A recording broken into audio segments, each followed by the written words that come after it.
안녕하세요. 저는 평소 사연을 재미있게 듣고 있는 이 채널의 애청자입니다. 오늘은 제 사연을 소개하려고 용기를 내어 보았는데요.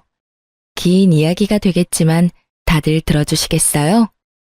남편과 전 크로키 동호회에서 처음 만났어요.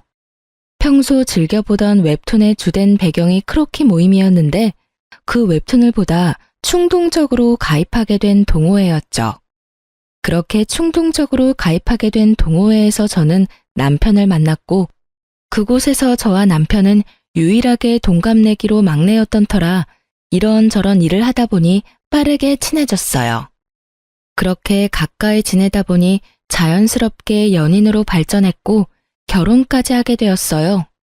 저희가 신혼을 시작하게 된 집은 친정에선 가까웠지만 시댁에선 거리가 꽤 있는 편이었어요. 의도한 것은 아니었지만 어떻게 하다 보니 그렇게 되었더라고요. 집 위치에 대해선 저만 아니라 남편과 시댁에서도 불만은 딱히 없었어요.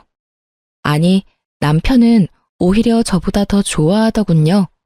그 이유는 바로 친정엄마의 반찬들 때문이었어요. 엄마의 음식 솜씨가 워낙 좋았는데 친정이 가까우니 엄마가 반찬 조공을 해주셨고 그 반찬들을 저보다 남편이 더 좋아했어요. 전 그 덕분에 좀 더 수월한 결혼 생각을 할 수 있었죠. 그러던 어느 날 어머님께서 갑작스럽게 집으로 찾아오셨더라고요. 저녁 때가 다 되어 갑작스럽게 들이닥친 어머님의 방문이 당황스럽고 달갑진 않았지만 결혼하고 한 번도 집으로 초대하지 못했던 터라 괜히 죄송한 마음도 들어 잘 대접해 드렸어요. 퇴근 후 옷도 갈아입지 못하고 어머님을 맞이했던 상황이라 새로운 요리 같은 건 해내지 못했지만 마침 엄마가 전날 주고 간 반찬들로 어머님의 밥상을 차려드렸어요. 어머님께서도 꽤 만족스러우신지 쩝쩝 소리를 내며 맛있게도 드시더라고요. 아가, 이 반찬들 네가 만든 거니? 정말 맛있구나. 아, 아니요. 사실은 그거 전부 친정에서 보내주신 것들이에요. 아시다시피 제가 집에 도착하자마자 어머님이 오셔서 따로 식사를 준비할 시간이 없어서 급하게 차리느라 있던 반찬들을 내놨어요. 그래? 사돈 솜씨가 대단하시네. 간도 딱 맞고. 나물들도 어쩜 이렇게 아삭아삭하니? 혹시 남은 반찬들 좀 있니? 아, 김치는? 김치도 담가주셨어? 남은 반찬들하고 김치가 있긴 한데 더 드릴까요? 모자라세요? 아니, 모자란 게 아니라 좀 싸가려고 그랬는데 남아있다니 다행이다. 내가 갈 때 좀 싸주렴. 김치도 있는 대로 다 싸주고 아니다, 통째로 다 주려무나. 집에 가서 옮겨 담기도 귀찮아. 고맙다, 아가. 덕분에 며칠 먹거리는 잊었구나. 황당했어요.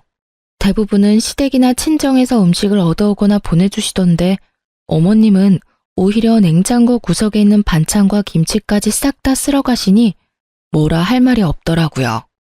그래도 맛없다고 핀잔을 준 것도 아니고 정말 입맛에 맞으셔서 다 싸가신 거니 그러려니 하고 넘기려고 했어요. 하지만 어머님은 기어코 저의 잠자던 코털을 건드리고야 마시더라고요. 어머님이 냉장고를 싹 비워가시고 난 후 며칠 흐른 어느 날 점심시간에 직원 식당에서 밥을 먹고 있는데 어머님께 전화가 오더라고요. 처음엔 평범한 안부로 시작된 통화 내용이 점점 본색을 드러내기 시작했어요. 그 본색이 참 가관이더군요. 아가, 내가 사실은 부탁이 있어서 전화했어. 네? 부탁이요? 어머님 무슨 일 있으세요? 말씀해 보세요. 그게 다름이 아니라 사돈께 반찬 좀 많이 해달라고 해서 나도 좀 보내주면 안 되겠니? 사돈 음식 먹다가 내가 한 거 먹으려니까 도저히 맛이 없어서 안 되겠더라고. 괜히 입맛만 높아져서 요즘 내가 밥을 잘 못 먹고 있어. 아, 그러니까 저희 엄마한테 반찬 좀 만들어 달라는 말씀이네요? 그래, 하는 김에 좀 많이 만들면 되잖니. 가져다 주거나 퀵으로 보내기가 정 그러면 내가 가지러 갈 수도 있으니 너 편한 대로 하렴. 헛웃음이 나더군요. 결혼한 지 2달도 채 되지 않은 시점에서 내가 이런 소리를 들으려고 결혼했나 싶더군요. 그까짓 반찬, 시댁과의 평화를 위해 좀 주면 어때? 라고 생각할 수도 있었겠지만 저는 전혀 그렇게 생각되지 않더군요.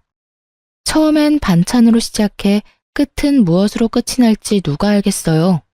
그리고 다들 아시다시피 반찬 만드는 게 보통 힘든 일이 아니잖아요. 그런데 어쩜 이리도 뻔뻔하게 이런 말씀을 하실 수가 있는지 제 상식에선 이해가 되지 않더라고요. 그래서 전 조금은 냉정하게 들릴 수 있겠지만 단호하게 잘라내야겠다고 생각했어요. 어머님, 이건 어떻게 이동하느냐의 문제가 아니에요. 저도 저희 친정에서 반찬 그냥 받아오는 거 아니고요. 다만 얼마씩이라도 성의 표시는 하고 받아오고 있어요. 어머님도 알다시피 반찬 만드는 게 보통 일은 아니니까요. 제가 저희 엄마한테 부탁은 드려볼 건데 가능하다고 하시면 그냥은 안 되고요. 어머님도 일정 금액 주시면 돼요. 어머 얘, 그까지 반찬 몇 가지 가지고 치사하게 무슨 돈을 내놓으라고 그러니? 그냥 내가 해먹고 말지. 됐다 됐어. 저의 예상대로 어머님은 더럽고 치사하다고 하며 전화를 끊어버리더군요. 끊어진 전화기를 보며 이쯤 하면 다신 이런 이야기는 꺼내지 않겠지 하고 생각하는 찰나 어머님께 또 전화가 오더라고요. 예, 근데 얼마 주니? 네? 갑자기 그게 무슨 말이세요? 그러니까 사돈한테 반찬값으로 얼마 주느냐고. 딱 정해진 게 아니라서 얼마라고 말씀드리기가 애매하네요. 그냥 반찬집보단 덜 드리고 있어요. 그래? 그러면 그거 내가 해주마.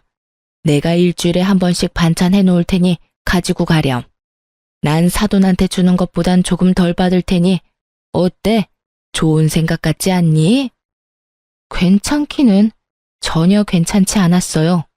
남편이 친정엄마의 요리를 왜 잘 먹겠어요? 어머님은 요리를 정말 기가 막히게 못해도 너무 못한다는 것을 다 알고 있는데 제가 미쳤다고 돈까지 주고 그 맛없는 걸 받으러 시댁까지 가는 그런 헛짓을 할 리가 없었죠. 전 다시 한번 단호하게 말씀을 드렸습니다. 아니에요, 어머님. 남편도 친정엄마 음식 좋아해서 그냥 지금처럼 친정에서 받아 먹을게요. 그러면 저 일이 바빠서 이만 끊을게요. 죄송해요, 어머님. 전 단칼에 거절하고 전화를 끊어버렸고 그날 저녁 남편과 밥을 먹으며 어머님과 있었던 일을 말해주었어요. 그러자 남편은 허허 웃으며 이상한 해결책을 제시하더라고요. 아참, 여보, 오늘 어머님께 전화가 왔는데 우리 엄마한테 말해서 반찬을 좀 많이 해서 좀 나눠달라고 하시더라. 그래? 엄마가 생각해도 본인 음식보다 더 맛있었나 보네. 아, 진짜 우리 엄마는 요리를 못해도 너무 못해. 하여튼 그래서 뭐라고 했는데? 안 된다고 하지. 장모님도 힘드시잖아. 딱 잘라서 안 된다고 어떻게 그래. 그래서 우리도 수고비 드리면서 받아오는 거라고. 어머님도 정 드시고 싶으시면 수고비 부담하시라고 했지. 그러니까 치사하다 하시면서 전화 끊으시더라고. 잘했어. 사실 우리 먹거리 해주시는 것만 해도 죄송한 일인데 우리 집까지 부탁드리는 건 좀 아니지. 당신도 곤란했겠네. 진짜 곤란한 건 그 다음부터였지. 왜? 또 무슨 일 있었어? 그러고 바로 어머님께 또 전화가 왔는데 글쎄 하시는 말씀이 그래서 우리 엄마한테 반찬값 얼마나 주냐고 물으시더니 어머님께서 일주일에 한 번 반찬 해줄 테니까 그 돈 어머님 달라고 하시더라. 당신 생각은 어때? 완전 싫지. 우리 엄마 요리 진짜 못한다고 했었잖아. 당신도 안 된다고 했지? 응, 당신 핑계 대면서 안 된다고 했어. 그래, 잘했어. 그나저나 엄마가 왜 그러시지? 그러게 나도 이해가 안 된더라니까 라며 맞장구를 치려는 순간 남편의 입에선 이해 못할 말들이 흘러나오더라고요. 아, 용돈이 부족하신가 본데? 맞지? 맞지? 용돈 좀 올려드려야겠어. 뭐? 여기서 갑자기 용돈 이야기가 왜 나와? 그렇잖아. 우리 엄마 요리에 취미 없으신 분인데 반찬까지 해준다는 건 뭐겠어? 돈이 필요하단 말이잖아. 그래서 용돈을 올려드린다고? 응, 장모님께도 용돈 받고 반찬값 더 드리고 있잖아. 그거랑 같아? 우리 엄만 우리 때문에 고생한다고 더 드리는 거고, 어머님은 아니잖아. 지금 드리는 용돈도 과하니까 더 드릴 생각은 하지도 마. 알겠어? 남편은 제 말이 기분이 나빴는지 아무런 대답도 하지 않고 방으로 들어갔고, 반찬에서 시작된 사소한 문제는 예상치 못한 방향으로 흘러가기 시작했습니다. 남편은 다음 날부터 무건수행을 하는 사람처럼 고갯짓으로 의사소통을 하기 시작했고, 정확히 일주일을 가더군요. 그렇게 제 속을 다 뒤집어 놓던 남편은 드디어 입을 열었고, 그 한마디로 저의 기분도 상할 대로 상해버렸어요. 앞으로 각자 집은 각자 알아서 챙기자. 일주일 만에 꺼낸 첫마디가 저러하니 저도 더는 남편을 어르고 달랠 마음이 싹 사라졌고, 그렇게 하자고 말하곤 함께 관리하던 모든 돈을 공평하게 나눠 가졌어요. 적금, 통장, 투자하던 주식까지도요. 모든 것을 나누고 나니 생활이 심플하고 평화로워지더군요. 평화로운 만큼 대화는 줄었고, 대화가 줄자 싸울 일도 없었어요. 물론 애틋함, 다정함, 사랑 이런 것도 없었지만 남편에게 정이 떨어지고 나니 그런 생활도 괜찮다고 생각했는데 전혀 생각지 못한 일정이 다가오더군요. 그건 바로 명절이었습니다. 죽자고 싸운 것도 아니었고 남들이 보기엔 괜찮은 사이였기에 시댁을 안 갈 수도 없는 노릇이었어요. 그래도 아직은 결혼 생활을 하고 있으니 도리는 다하자는 마음에서 시댁으로 향했고, 전 그해 명절에 제가 사랑했던 남자가 얼마나 쪼잔한 놈인지 단번에 알 수 있었어요. 이런 일이 있기 전에는 시댁에 오면 작은 양의 설거지도 꼭 함께 해주던 남편이었는데, 시댁에 도착하자마자 어머님 방으로 들어가더니 콧배기도 보지 않더라고요. 왜 사람 마음이 그렇잖아요. 아무리 우리 사이가 요즘 좀 그렇더라도 내심 도와주러 나오겠지 하는 허튼 기대. 저도 그 기대라는 걸 하며 제사 음식을 준비했고, 그렇게 하다 보니 어느새 다 해버렸더라고요. 다 하고 나니 문득 남편 놈은 도대체 어머님 방에서 무얼 하길래 머리카락 하나 보이지 않나 싶어 어머님 방문을 살짝 열어보았더니, 글쎄 다 큰 놈이 심호 무릎을 베고 누워 부부 생활에 대해서 시시콜콜 어머님께 다 일러바치고 있더군요. 유민이 쟤 연애할 땐 몰랐는데 진짜 모질어. 내가 엄마 용돈 좀 올려주자고 하니까 단번에 안 된다고 하더라니까. 자기가 나서서 올려주자고 해도 모자랄 판국에 어쩜 그렇게 생각도 안 하고 안 된다고 할 수가 있냐고. 내가 진짜 오만정이 다 떨어져서 요즘엔 말도 잘 안 하고 지내. 돈도 각자 관리하기로 했고, 각자 부모님은 알아서 챙기자고 했어. 나 잘했지? 그럼 우리 아들은 언제나 다 잘하지. 근데 그렇게 지내면 너 밥은 어떻게 하니? 밥은 잘 먹고 사는 게야? 밥은 걱정하지 마. 장모님이 매번 반찬해서 가져다 주시는 걸로 잘 먹고 있어. 유민이 걔가 모질긴 해도 밥은 잘 차려줘. 하긴 밥이라도 잘 차려야지. 그거마저 안 해주면 내가 걔랑 살 이유가 없잖아. 자기도 그걸 아는지 자기 할 도리는 다 해. 오늘도 봐. 그래도 며느리라고 찍소리 안 하고 와서 혼자 음식 준비하는 거. 내가 이때까진 자기 힘들까봐 다 도와줬는데 이제 안 도와주려고. 내가 너무 잘해줬더니 남편 무서운 줄 모르고 날 뛰어. 이제라도 내가 기강을 잡아야지 안 되겠어. 그래, 잘 생각했다. 이때까지 내가 말을 못해서 그렇지. 너 설거지 한다고 얼쩡거릴 때마다 내 억장이 다 무너졌어. 내가 어떻게 키운 아들인데. 이제라도 정신 똑바로 차리고 제 버릇 좀 단단히 고쳐줘라. 잘난 거 하나도 없는 년이 기만 살아서는 그 기세가 아주 하늘을 찌르겠더라니까. 걱정하지 마, 엄마. 내가 앞으로 똑바로 교육해서 납작 엎드려 살게 만들 테니까. 앞으로는 절대 도와주지 않을 거야. 그래, 엄만 우리 아들만 믿으마. 이 빌어먹을 관습 때문에 희생하는 사람이 도대체 누군데 도와주니 많이 하는 모자의 대화를 듣고 있자니 어이도 없고 화도 나더라고요. 당장이라도 문을 박차고 들어가 남편놈 머리털을 확 다 뽑아버리고 싶었지만 다른 날도 아니고 명절에 얼굴 붉힐 일은 만들지 말자는 생각에 겨우 참고 주방으로 돌아갔어요. 오늘만 참으면 제 세상이 다시 열릴 테니까요. 다음 날 차례를 지내고 친정으로 가야 할 시간이 지났는데도 남편놈이 갈 생각을 않더라고요. 이미 가야 할 시간이 훨씬 지났는데도 말이죠. 당신 언제까지 누워있을 거야? 우리 집 안 갈 거야? 우리 부모님들도 기다린단 말이야. 가야지. 가야 하는데 나 너무 피곤해. 이렇게 피곤한데 운전을 어떻게 해? 좀만 더 쉬다 가자. 운전할 자신이 없어. 어제 9시부터 자기 시작해서 오늘 차례 지내기 직전에 일어난 놈이 피곤해서 운전할 자신이 없다니 참 어이가 없더라고요.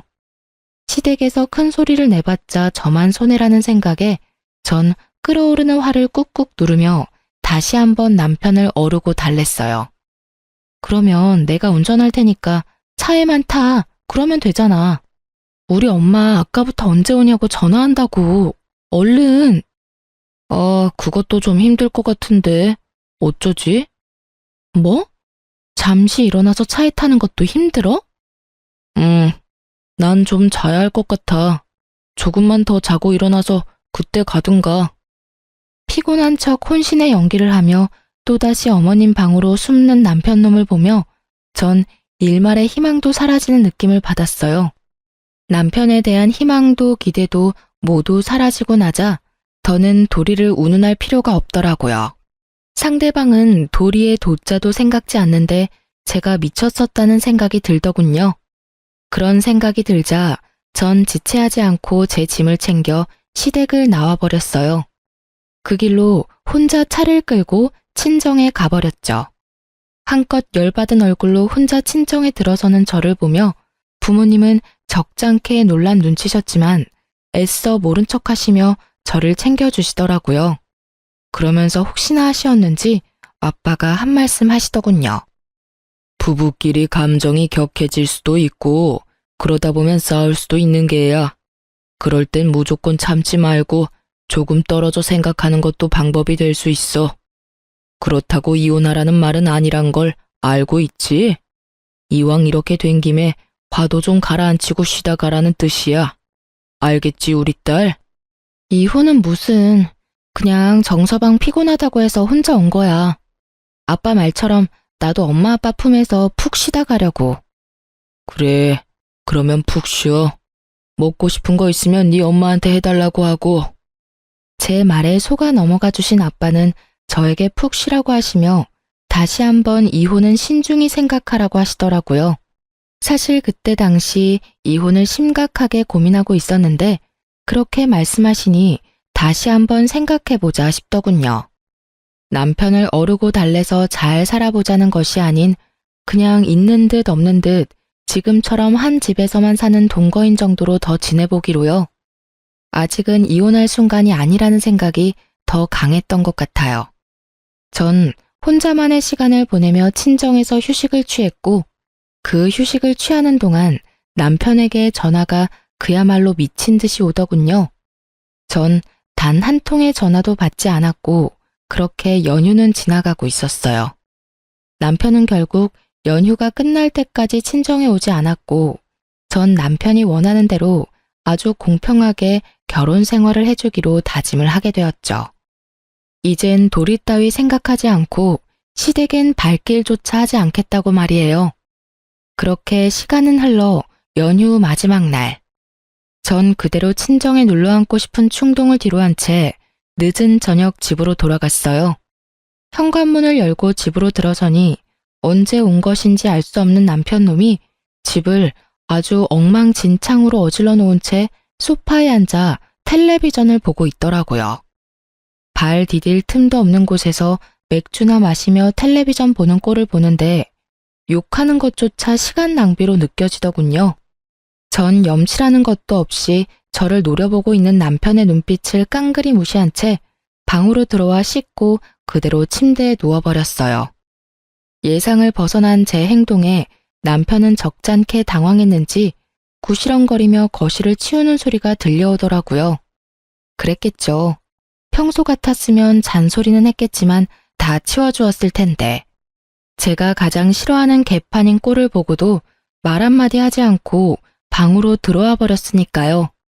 그렇게 전 남편이 청소를 하는 소리를 들으며 잠이 들었고 일어나 보니 남편은 출근을 했는지 보이지 않더라고요.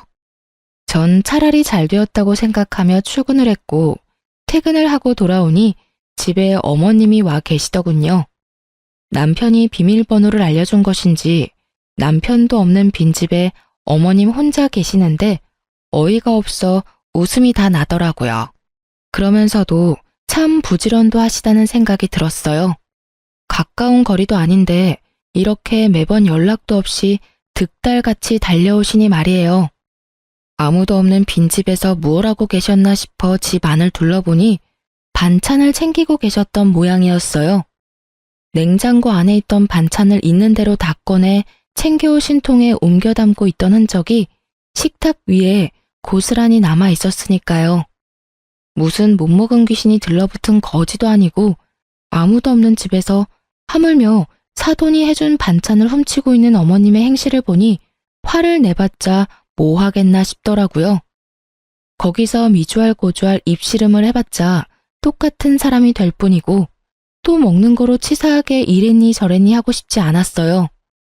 그래서 입을 꾹 다물고 옷을 갈아입고 나와 소파에 앉아 제 할 일을 하고 있으니 반찬을 다 챙긴 어머님이 다가와 쏘아붙이기 시작하더군요. 넌 왜 인사를 안 하니? 사람을 봤으면 최소한 인사라도 해야 할 거 아니니? 오셨어요? 인사드리려고 했는데 워낙 바쁘신 것 같아서 타이밍 잡기가 어려워서 기다렸어요. 반찬은 다 챙기셨어요? 그래. 좀 가져가도 되지? 다시 해달라고 하면 되지 않니? 그렇죠 뭐.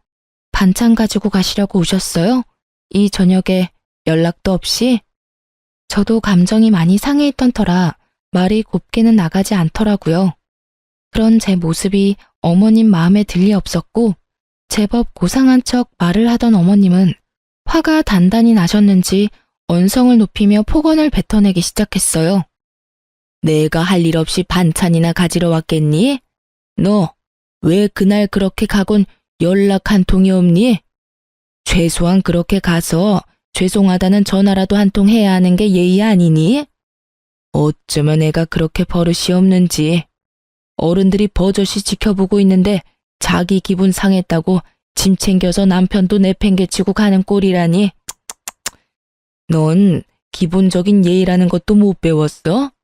친정에서 그런 기본적인 것도 안 가르쳐주든? 도대체 친정에서 뭘 배워서 시집 온 게야? 예의는 고사하고 기본 개념도 없는 걸 시집을 보내놨으니 아마 모르긴 몰라도 사돈 걱정도 이만저만이 아니실 테다. 너 그렇게 행동하면 네 부모가 욕먹어. 알겠니? 예의뿐 아니라 개념까지 없는 사람이 누군데 감히 친정을 들먹이며 윽박지르시는지 결국 전 폭발을 해버렸고 몸을 움직이기 시작했어요. 일단 시모가 정성스레 옮겨 담은 반찬들을 싹 다 다시 옮겨 담고 냉장고에 넣은 후 그 앞을 막아섰어요.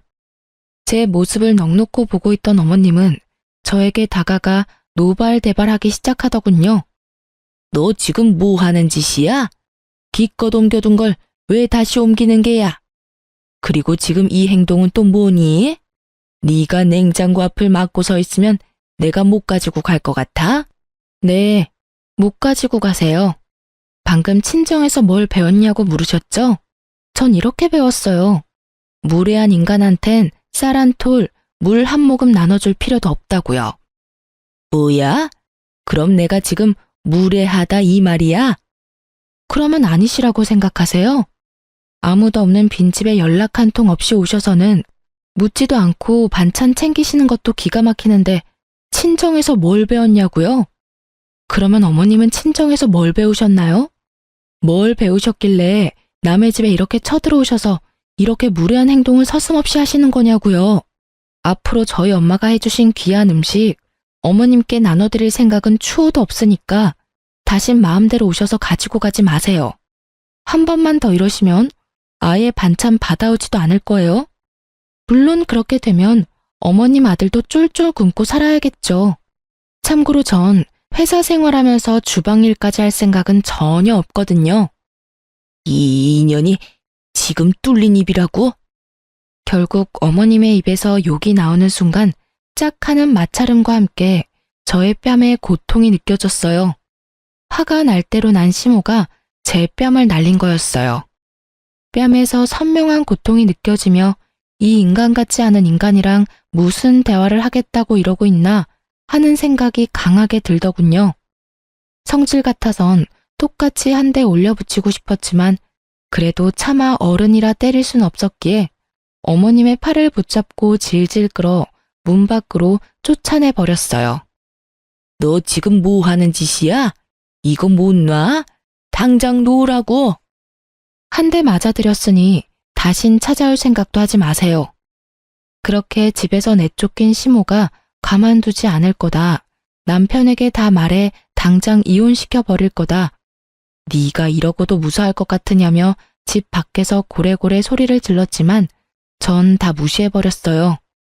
얼마나 지났을까요? 시끌시끌하던 밖이 조용해지자 남편 놈이 들어오더라고요. 어머님과 통화라도 한 것인지 화가 잔뜩 난 얼굴로 저에게 따져 묻기 시작하는데 둘 다 참 개념 없는 건 매 한 가지라는 생각이 들더군요. 야, 네가 제정신이야? 어떻게 시어머니를 질질 끌어다 내쫓을 수가 있어? 미쳤어? 미치지 않고서 어떻게 그딴 짓을 해? 고래고래 소리를 지르는데 순간 어머님의 모습이 떠오르며 전 남편 뺨을 때려버렸어요. 순식간에 일어난 상황에 아무런 방어도 하지 못한 채 뺨을 맞아버린 남편은 어리둥절한 얼굴로 저를 바라보더라고요. 그렇게 볼 필요 없어. 들었는지 모르겠지만 내가 당신 엄마한테 한 대 맞았거든? 차마 어른은 때릴 수 없는 노릇이니 어쩌겠어. 아들인 당신이 대신 맞아줘야 하지 않겠어? 뭐라고? 그리고 앞으론 2번 다신 시댁에 발걸음하는 일 따윈 없을 테니 그런 줄 알아. 어머님이 이렇게 나오시는 이상 앞으론 당신의 식구들하고 얼굴 맞대고 살 일은 없을 거란 말이니 똑똑히 기억해줬으면 좋겠어. 아참, 그리고 다시 한번 우리 집 비밀번호 어머님께 알려주는 날엔 당신도 이 집에서 쫓겨나는 건 물론이고 그날이 우리 이혼하는 날이 될 테니 알아서 잘 행동하길 바랄게. 제가 그렇게 말하자 남편은 절 경멸한다는 눈빛으로 쳐다보더라고요. 한때는 없으면 안 될 것처럼 사랑했던 사이였는데 어쩌다 이런 말과 이런 눈빛을 주고받는 사이가 되어버린 것인지 조금은 서글픈 생각마저 들더라고요.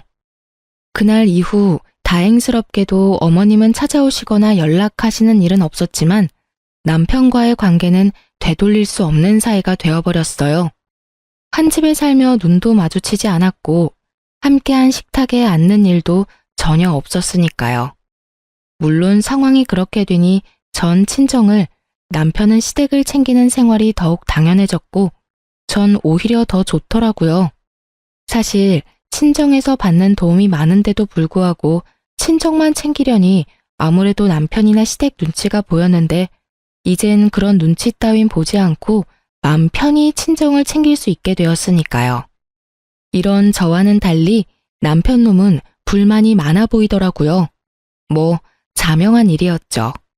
시댁의 크고 작은 행사에도 전혀 참여하지 않을 뿐 아니라 집안에서도 전 딱 제 몫의 것만 빨고 치우고 먹고 했으니까요. 저에겐 손해볼 것이 하나 없는 생활이 이어지던 어느 날 어김없이 제사가 다가왔고 퇴근 후 전 당연히 시댁으로 가지 않고 집으로 돌아왔어요. 시댁에서 설마 하며 저를 기다리던 남편은 퇴근 시간이 지나도 제가 오지 않자 전화가 오기 시작했고 제가 무시를 하니 남편 대신 어머님에게서 전화가 오기 시작하더군요. 그마저도 무시하자 번갈아 가면서 전화가 오기 시작하는데 그 시간에 제사 준비나 하지 하는 생각이 들더라고요. 그렇게 끊기지 않고 울리는 전화기를 식탁에 올려두고 집안일을 하는데 친정 엄마가 집으로 오셨어요. 마침 근처에 볼 일이 있었는데 오신 김에 반찬을 두고 가려고 오셨다고 하시더라고요. 그렇게 바리바리 싸서 오신 엄마는 딸이 힘들까봐 차곡차곡 냉장고에 다 정리해서 넣어주시고 전 그런 엄마를 보는데 왜인지 눈물이 왈칵 쏟아져 급히 화장실로 들어가 마음을 진정시키고 나오던 그때였어요. 엄마가 제 휴대전화로 통화를 하고 계셨는데, 아니, 정확히는 엄마는 아무 말도 하지 않으시고 듣고만 계셨고 상대방이 일방적으로 쏘아붙이기 시작하는데 굳이 묻지 않아도 누구인지 단번에 알 수 있겠더군요. 얼마나 소리를 질러대는지 그 목소리가 크게 울리고 있었으니까요. 시모는 전화를 받은 엄마가 당연히 저일 거란 착각을 하고 욕설을 내뱉기 시작했고 한번 시작한 말은 굳이 엄마에게까지 알리고 싶지 않았던 사실을 알리고야 말았어요. 여보세요? 여보세요? 여보세요라는 말이 나오니 지금? 너 진짜 제정신이 아니구나. 어떻게 며느리가 돼서 한 집안의 제사를 무시할 수가 있어? 내가 이날 이때까지 살면서 너같이 되먹지 못한 년은 보지를 못했다. 도대체 넌 뭘 믿고 이렇게 막 나가는 게야? 그때 한 대 맞은 걸로는 정신을 못 차리겠든? 아예 그 머리털을 다 뽑아놔야 정신을 차릴 것이야. 내가 당장 가서 그 머리털 다 뽑아놓기 전에 얼른 와서 제사 준비해. 정말 딱 이렇게 말하고선 전화를 끊어버리셨고 엄마는 큰 충격에 빠지셨죠. 딸이 시댁에서 이런 취급을 받고 있는 것도 기가 막히는데 맞았다는 사실까지 알게 되었으니 어떤 말을 꺼내야 할지도 막막하더라고요. 일단 휴대전화부터 되찾아야겠다는 마음에 엄마에게 다가서는 찰나 아직 엄마 손에 있던 제 휴대전화에서 문자 알림음이 울렸고 엄마는 전화기를 빼앗으려는 제 손을 피해 그 문자를 확인하시고야 마셨죠. 평소 귀찮아 잔금을 다 풀어놓은 것이 화근이었어요. 너 진짜 미쳤어? 당장 안 와? 아무리 요즘 우리가 남보다 못한 사이라고 해도 제삿날엔 도리는 다 해야 할 것 아니야. 지금이라도 늦지 않았어. 당장 기어와서 잘못했다고 싹싹 빌고 제사 준비해. 머리 조아리고 일이나 하란 말이야. 알겠어? 당장 와. 당장. 엄마의 분노에 기름을 들이붓는 문자에 제가 아무 말도 하지 못하고 우물쭈물하며 엄마 눈치를 살피고 있자 엄마는 저를 꼭 안아주시며 이렇게 말씀하셨습니다. 너 이혼해. 그렇게 말씀하시는 엄마의 몸이 떨리고 있더군요. 저는 이 떨림을 누구보다 잘 알고 있었어요. 엄마가 진짜 화가 나셨을 때의 떨림. 치를 떤다고들 하시죠? 딱 그 떨림이었어요. 네가 이때껏 이런 취급을 받으면서 왜 참고만 있었는지 엄마가 잘 알아. 아빠 때문이지? 아빠가 워낙 이혼 이런 거에 예민하잖아. 요즘 아빠 몸도 안 좋은데 나까지 보태기 싫었어. 이 미련한 거사. 그렇다고 이걸 다 참고 있어? 너 이렇게 사는 거 알면 아빠 더 속상해. 엄마랑 아빠가 옛날 사람이라 이혼에 부정적인 건 맞지만 그렇다고 해서 이런 대우 받으면서 참고 살라는 말은 아니야. 그러니까 이혼해 당장. 아빠한테는 엄마가 알아서 말할 테니 걱정하지 말고. 알겠어. 그렇지 않아도 이혼하려고 생각은 하고 있었어. 그래, 그건 그렇고 이 새끼는 언제 집에 오니? 오면 그 면상 좀 보고 가야겠어. 내가 이때껏 해먹인 밥이 얼만데 감히 지까지 게 너한테 이따위 말을 해? 와서 일이나 하라고? 진짜 미친 게 누군데 누구한테 미쳤다고 하는 거야? 엄마, 진정해. 나한테 다 생각이 있으니까. 제발 나 믿고 오늘은 그냥 돌아가줘. 내가 정 안 되겠다 싶으면 엄마한테 말할 테니까. 제발, 응? 더는 엄마에게 못 볼 꼴을 보이고 싶지 않아 혼신의 힘을 다해 엄마를 설득했고 엄마는 저의 간절한 부탁에 겨우 진정하시고 집으로 돌아가셨어요. 그렇게 혼자가 된 저는 남편에게 온 문자를 읽고 또 읽었어요. 그렇게 뇌리에도 그 문자가 박힐 때쯤 남편과 어머님이 집으로 들어오시더군요. 얼마나 화가 났는지 쿵쿵거리는 발걸음이 너무 커 머리가 다 울릴 지경이었어요. 그렇게 쿵쿵거리며 저의 앞에 선 두 사람은 저를 노려보았고 처음 입을 뗀 건 어머님이셨어요. 난 너 같은 며느리 필요 없으니 당장 짐 싸서 이 집에서 나가거라. 지금 당장 짐 싸. 지금 저보고 나가라고 하셨어요? 그래. 당장 이 집에서도 나가고 서류 준비되는 대로 보낼 테니 이혼도 해. 내가 이혼만큼은 아닌 것 같아서 참고 또 참았는데 도저히 안 되겠구나. 아주 시댁을 우습게 보고 있어 이게. 생각 같아선 그 머리털을 다 뽑아놓고 싶은데 이제 가족도 뭣도 아닌데 굳이 힘 빼서 뭐 하나 싶어서 참고 있으니 얼른 내 눈앞에서 사라지거라. 꼴도 보기 싫으니까. 착각은 자유라더니 전 엄청난 착각을 하는 아줌마에게 사실을 말해주었어요. 저기요, 이 집에서 나갈 사람은 제가 아니라 그쪽이랑 그쪽 아들이에요. 저기요? 그쪽? 네, 이혼할 마당에 제가 어머님하고 불러드릴 이유가 없잖아요. 그리고 저도 꼴도 보기 싫어서 그러는데 좀 나가주실래요? 얘가 아까부터 무슨 쉰 소리를 하는 게야? 우리가 여기서 왜 나가니? 여긴 우리 아들 집인데. 너 정말 머리가 어떻게 된 거 아니니? 정신 차려 얘. 정신은 그쪽이 차려야 할 것 같은데요. 여기 그쪽 아들 집 아니라 제 집이에요. 결혼할 때 그쪽 아들 능력이 워낙 출중해서 집 살 능력이 안 되더라고요. 그래서 제가 집 해오고 그쪽 아들이 혼수 채워서 들어왔어요. 그렇게 잘난 아드님이 아무 말도 안 하던가요? 그렇게 가만 서 있지 말고 말 좀 해봐. 이 집 내 집이라고 말이야. 그렇습니다. 집은 제가 샀고 그랬기에 그 명의 역시 저의 명의였어요. 남편과 결혼할 당시 남편보다 제가 모은 돈이 훨씬 많았고 전 그런 건 중요하게 생각하지 않아 제가 집을 사고 남편이 혼수를 채웠던 것이었어요. 물론 대출금이 있었던 터라 남편과 함께 갚으며 대출금을 반틈 이상을 갚게 되면 공동 명의로 바꾸기로 했었는데 남편 놈은 딱 2달 대출을 함께 갚고 돈 관리를 알아서 했으니 집에 대한 어떤 권한도 없었죠. 이러한 사실을 전혀 알지 못하고 기고만장한 어머님의 기세를 눌러주곤 남편을 바라봤어요. 방금 전까진 저를 가만두지 않겠다는 기세로 보던 눈빛도 많이 유해졌더라고요. 분위기가 심상치 않음을 느꼈던 거겠죠. 그게 엄마, 이 집 저 사람 명의야. 내가 결혼할 때 모은 돈이 얼마 없어서 집은 저 사람이 장만하고 가정가구를 내가 마련했어. 그러니까 내가 흥분하지 말고 차분히 말하라고 했잖아. 엄마는 괜히 나서서는 일을 이렇게 만들어? 너 지금 그걸 말이라고 해? 그리고 모은 돈은 왜 없어? 꼬박꼬박 적금 들고 있다고 하지 않았어? 아, 됐어. 이제 와서 그런 게 뭐가 중요하겠니? 어찌 되었든 이혼해. 난 더는 네가 저딴 년이랑 사는 꼴 못 보겠으니. 어머님은 본격적으로 이혼을 강요하기 시작했고 남편은 아무 말도 하지 못한 채 가만히 있더라고요. 두 사람이 그러든가 말든가 전 준비한 이혼 서류를 내밀며 말했어요. 어머님이 이렇게 간절히 바라시는데 우리 이혼하자. 뭐? 당신 진심이야?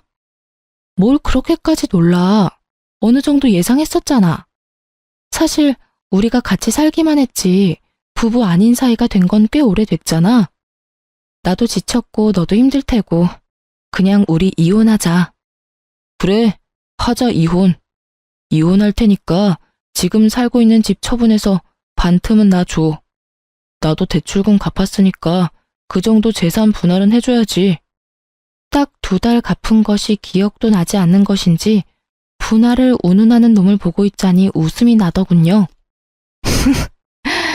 그 뻔뻔함에 이 상황에 웃음이 다 난다. 대단하다 대단해. 네가 혹시나 이렇게 나올까봐 내가 좀 알아봤는데 고작 2달 대출금 함께 갚았다고 해서 재산을 분할해줄 필요가 없다고 하더라고. 오히려 네가 나한테 위자료라는 걸 줘야 한다고 하던데? 내가 왜 위자료를 내놔야 해? 내가 뭘 잘못했다고? 잘 생각해봐. 나한테 잘못한 게 한둘이 아닐 텐데.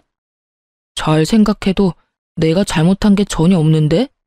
뭐, 우리 엄마가 시집살이 시킨 거? 그 정도는 기본 아니야? 다들 그 정도 시집살이는 다 하고 살아. 그리고 증거 있어? 우리 엄마가 너 괴롭혔다는 증거가 있냐고. 증거? 증거 충분하지. 네가 나한테 욕한 것도 문자로 고스란히 남아있고 네 엄마가 나한테 막말한 통화도 다 녹음돼 있어. 우리가 참 편리한 세상에서 살고 있어서 자동 녹음이라는 게 되거든. 이것저것 증거가 나한텐 참 많은데 그중 최고의 증거가 여기 있지. 딱 제가 예상했던 대로 남편 놈은 노발대발하며 저에게 따져 묻기 시작했고 전 꽤 오래 준비했던 사진들을 남편에게 던져주었어요. 남편과 어머님은 바닥에 흩날리는 사진들을 보며 입을 다물었고 전 그런 두 사람을 바라보며 말했어요. 할 말이 없지? 그래, 너도 사람이면 할 말이 없어야지. 너 꼴에 바람도 피우고 있더라? 네, 맞아요. 이놈이 저 몰래 바람까지 피우고 있었어요. 전 이 사실을 진작 알고 있었어요. 남편 놈은 저희가 처음 만났던 크로키 동호회에 계속 나가고 있었는데 간도 크게 거기에서 바람을 피우고 있더라고요. 당연히 그 동호회엔 저와 친한 사람들도 있었기에 남편의 외도 소식은 제 귀에도 들려왔고 제가 믿지 않자 사진까지 보내주어서 모든 사실을 알게 되었죠. 결과적으론 그 사진들이 증거로 쓰이게 되었고요.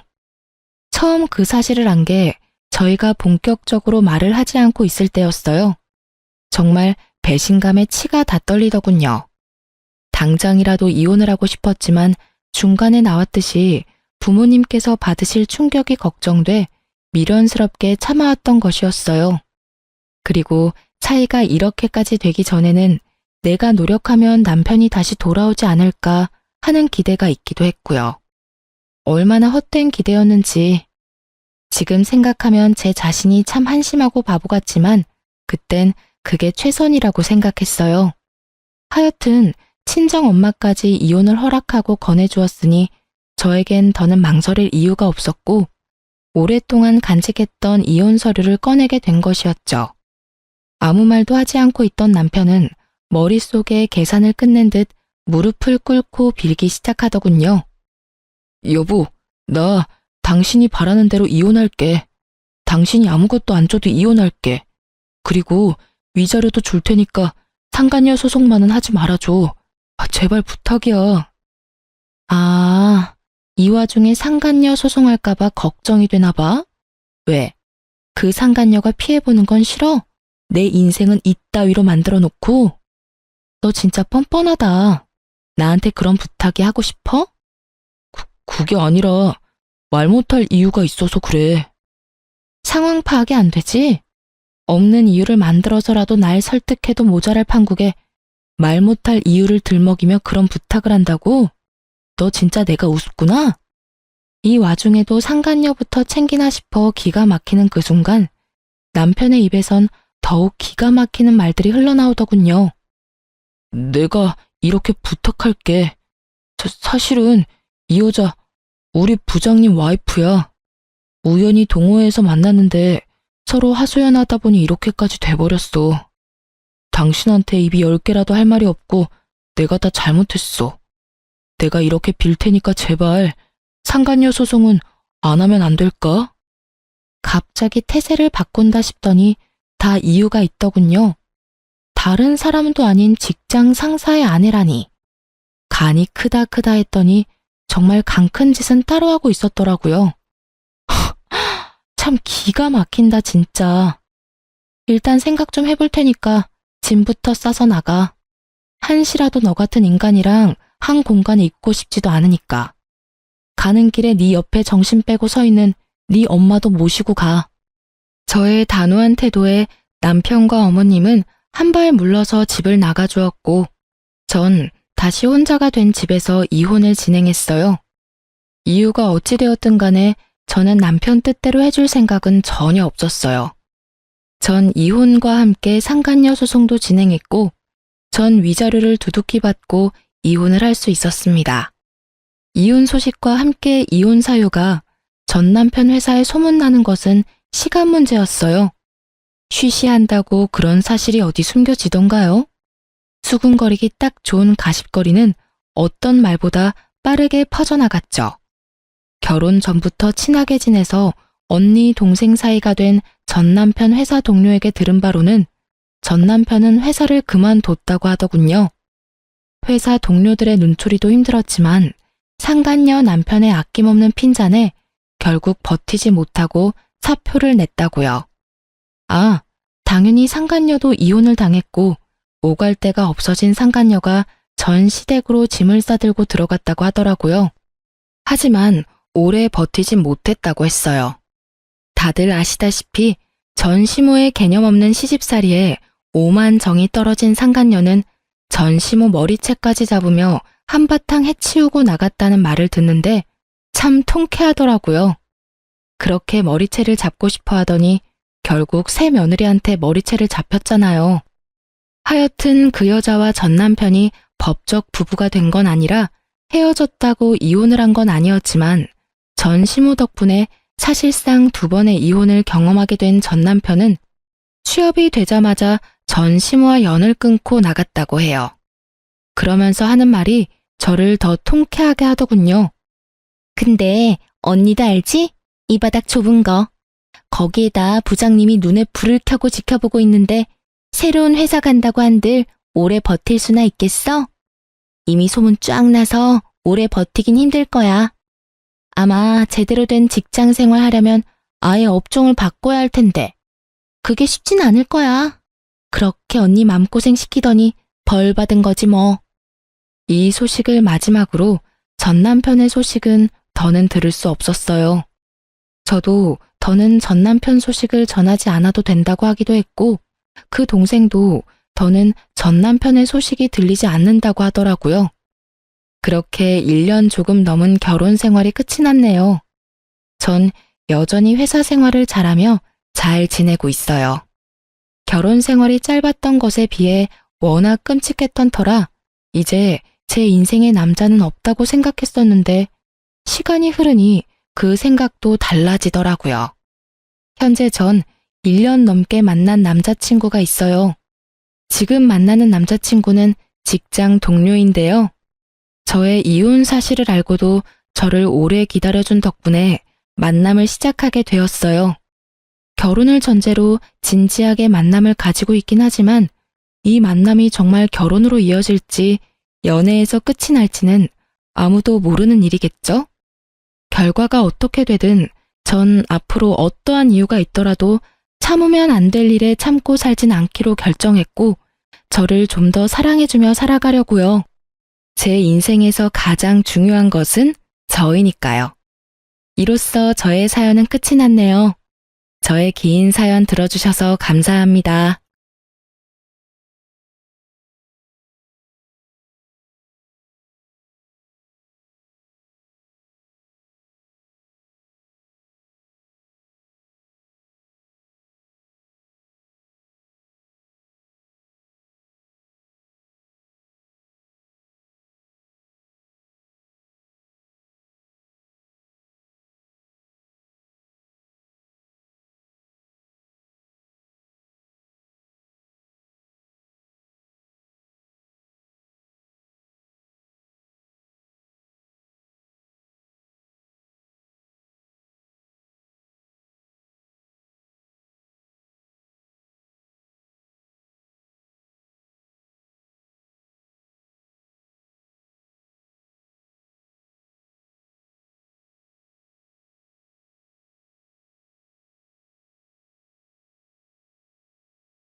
결혼에 대해선 따로 뭘 할 것이 없더라고요. 그저 동서의 짐을 빼서 집 앞에 내팽겨 쳐놨더니 쥐도 새도 모르게 가지고 갔다고 했어요. 전동서의 진짜 남편은 소송이 진행되며 회사의 모든 사실이 알려져 당연스럽게 회사에서 잘리게 되었고, 실력 좋은 변호사분이 합의는 절대 없다는 서방님의 의견을 적극 반영해 최선을 다해 사기죄 최대 형량을 받아내겠다고 하더군요. 이 어이없는 상황에서 더 어이없는 소식이 전해졌는데 그게 무엇인지 예상이 되시나요? 그건 바로 전 동서의 진짜 남편이었던 박대리가 그 없는 살림에 비싼 변호사를 선임해 모든 죄를 동서에게 덮어 씌우려고 했다지 뭐예요? 그럼 뭐 하나요? 증거가 차고도 넘치는걸요. 괜한 돈 낭비만 하고 다니는 진짜 남편과는 달리 전 동서는 진짜 남편에게 배신당하고 자포자기한 상태에서 판결만 기다리고 있는 상태라고 하더군요. 그렇게 그 거머리 같은 사기꾼들과의 인연은 끝이 났어요. 전 여전히 시댁과 친정의 도움을 받으며 잘 지내고 있어요. 언젠가 두 사람은 결국 깜빵에 가게 되었다고 듣긴 했는데 형량을 얼마나 받은 것인지 그 후엔 어떻게 되었는지 묻진 않았어요. 괜한 상처를 들춰내는 짓인 것만 같아서요. 한동안 서방님, 아니 도련님은 힘들어 하시더라고요. 애써 숨기려고 노력했지만 훤히 다 보여 제 마음이 더 아프더군요. 하지만 시간이 약이라는 말이 딱 맞는 게 요즘은 꽤 많이 잘 지내고 있어요. 최근에 제가 급하게 일이 있어 도련님께 아이의 하원을 부탁한 적이 있는데 그날 딸을 데리러 간 도련님이 선생님에게 반하신 건지 선생님에 대해 이것저것 물어보더라고요. 참고로 전 대찬성이에요. 그렇지 않아도 평소 제가 좋게 보던 분이라 내심 잘 됐으면 하는 마음으로 앞으로 자주 딸의 하원을 부탁할 계획이에요. 아, 그리고 최근에 시댁에서 건물 한 채를 넘겨주셨어요. 전 너무 과하다며 이미 받은 것이 너무 많다며 거부했지만 어머님이 이렇게 말씀하시더라고요. 첫째야, 내가 이번 일 겪으면서 느낀 바가 많아. 내 생각 같아선 언제까지나 네가 우리 가족이고 그 사실은 변함없을 테지만 또 사람 일이 어떻게 될 줄은 모르는 일이지 않니? 그리고 어차피 이 건물은 너한테 주려고 했던 거였어. 이왕 줄 거 조금 더 일찍 주는 것뿐이니 받아주려무나. 어떻게 되기는요. 희은이가 있는데 죽을 때까지 가족이죠. 그렇게 생각해주니 고마워. 너 내가 했던 말 기억하지? 혹시나 좋은 사람 생기면 새 출발하라는 말. 나도 그렇고 네 아버지도 그렇고 우린 네가 좋은 사람 만나서 다시 사랑받으면서 살았으면 좋겠어. 혼자 긴 여생을 살아가는 건 너무 외롭지 않겠어? 그러니 너도 좋은 사람 있으면 연애도 하고 연애하다 이 사람이다 싶으면 결혼도 해. 알겠지? 건물은 잘 챙겨뒀다. 희은이 공부도 시키고 너 결혼하게 되면 결혼 자금으로도 쓰려무나. 이렇게까지 챙겨주시는데 더는 싫다고 할 수도 없는 노릇이길래 못 이기는 척 받아뒀어요. 어머님이 계속 말씀하시니까 문득 결혼 생각을 다시 해보게 되었어요. 그런데 글쎄요. 앞으로는 어떻게 될진 모르겠지만 아직까진 결혼 생각이 전혀 없네요. 아직은 하늘에 있는 남편만큼 다른 사람을 사랑할 자신이 없는 거 있죠? 그저 딸아이와 함께 행복하게만 살아가려고요. 이로써 저의 시댁 이야기는 끝이 났습니다. 긴 사연 들어주셔서 감사합니다.